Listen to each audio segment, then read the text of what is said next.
Oi, eu sou a Ju do Aprendendo Crochê e esse é o Ju Responde 5. Roda a vinheta, produção!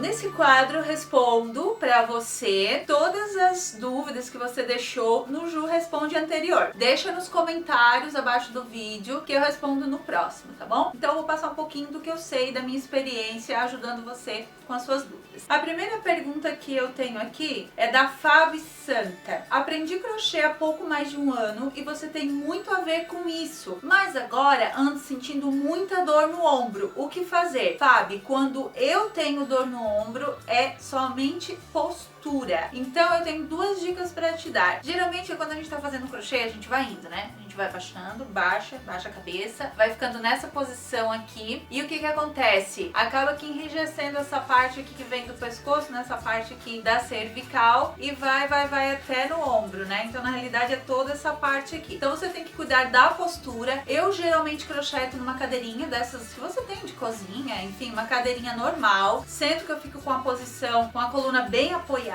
e procuro ficar numa posição mais reta. Tem até umas cintas modeladoras que ajudam na postura, né? Se você vê que você sente muita dor. Se você está trabalhando com crochê com fio de malha, a dica é, eu sempre puxo a agulha segurando dessa forma, como se eu fosse pegar alguma coisa. Nas minhas aulinhas de crochê com fio de malha, você vai ver como eu puxo o fio. Procura segurar a agulha dessa forma, que como a gente tem que fazer mais força para puxar esse tipo de fio, vai auxiliar você. E se você não está trabalhando com fio de malha, então é realmente a postura, tá? Vamos à próxima dúvida, então, da Regina Lúcia Rodrigues de Azevedo. Oi, Ju, como faço para lavar tapetes coloridos e evitar que desbote? Tenho dúvidas sobre isso. Então, eu vou te explicar duas formas que você pode lavar as suas peças. A primeira é você apenas deixar um pouco de molho num balde com sabão neutro. Não deixa muito tempo, né? Só um pouquinho, sem esfregar com escova, nada, só com a mão. Não torce, senão vai deformar a peça. Quando você for tirar do balde, você só espreme ela, mas sem torcer, só espremendo para tirar o excesso de água e estende a peça sobre uma superfície horizontal. Não pendura no varal, porque a peça ela vai ficar toda deformada também, vai esticar toda. Então essa é a dica, a primeira dica de lavagem manual. Dá para lavar também na máquina, mas aí você tem que colocar naquele modo delicado, que é para roupas de bebê. Tem algumas máquinas que tá ali, roupas de bebê, tem outras que tá escrito modo delicado. Aí você tem que colocar naquele modo ali, mas sem sabão em pó, nada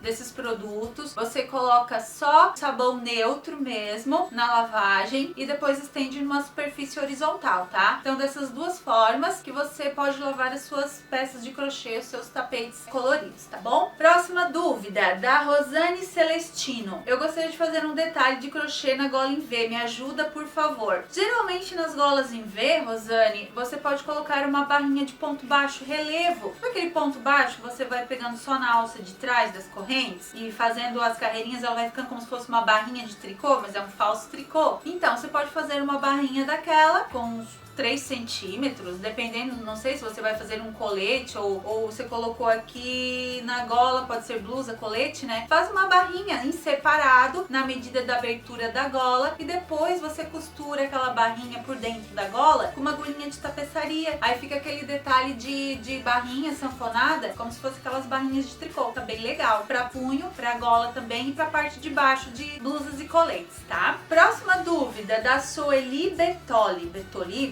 não sei. Ju, por favor, me ajude. Todas as vezes que fecho as carreiras com ponto baixíssimo e subo para a próxima carreira, percebo que meus pontos vão caminhando para o lado, nunca fica retinho. Como faço para corrigir isso? Geralmente isso acontece porque no início de cada carreira, por exemplo, se é uma carreira de pontos altos, você sobe 3 correntinhas. Então, quando você fecha a carreira, você não fecha no primeiro ponto alto, feito exatamente, né, o primeiro ponto alto. Porque o primeiro ponto da carreira são as 3 correntinhas, que já contam como primeiro ponto. Mas tem gente que às vezes está iniciando, acaba fechando lá no ponto alto e aí vai entortando o fechamento da carreira para sua esquerda. Então cuida para fechar sempre. Se for a carreira de pontos pontos altos na terceira correntinha daquelas 3 que você sobe no início da carreira, né? Porque daí você vai fechar na terceira correntinha, sempre na terceira, ela vai ficando retinha ali o fechamento da carreira. Se você fechar no ponto do lado, ele vai entortando. Talvez seja isso que esteja acontecendo com você. Fica atenta para esse detalhe, tá bom? Próxima dúvida que eu tenho aqui, perguntinha, é da Cida Jimenez. Bom dia, eu gostaria de saber por que meu ponto abacaxi não dá certo. As correntes que separam o lado nas correntes do meio nunca são a mesma quantidade. Tenho que ir aumentando e quando chega na última carreira não fica certo. Cida, a gente tem aqui no canal uma aulinha de um barrado que ele foi feito em ponto abacaxi. Então dá uma olhadinha ali naquele modelo porque tem vários modelos, né, de ponto abacaxi. Ele é feito de várias formas. Então eu não sei exatamente qual é o que você está fazendo, mas a gente tem um modelinho aqui no canal e você pode se basear por aquele modelinho de ponto abacaxi. Lá no site aprendendocrochê.com, que é o nosso site, também tem outro modelinho de ponto abacaxi feito de uma forma diferente desse do barrado aqui do canal. Mas dá uma olhadinha, é barrado abacaxi e aí você já vai ter uma base melhor de como se faz o ponto abacaxi, tá bom? A Rô Gonçalves. Ju, primeiramente muito obrigada por dividir seu talento conosco, parabéns. Gostaria de saber como faço para confeccionar roupas para pessoas obesas, bem maior que GG, pois não encontro tabelas de tamanho e nem número de correntinhas para começar esse tipo de trabalho. Desde já grata por tudo. Eu ensino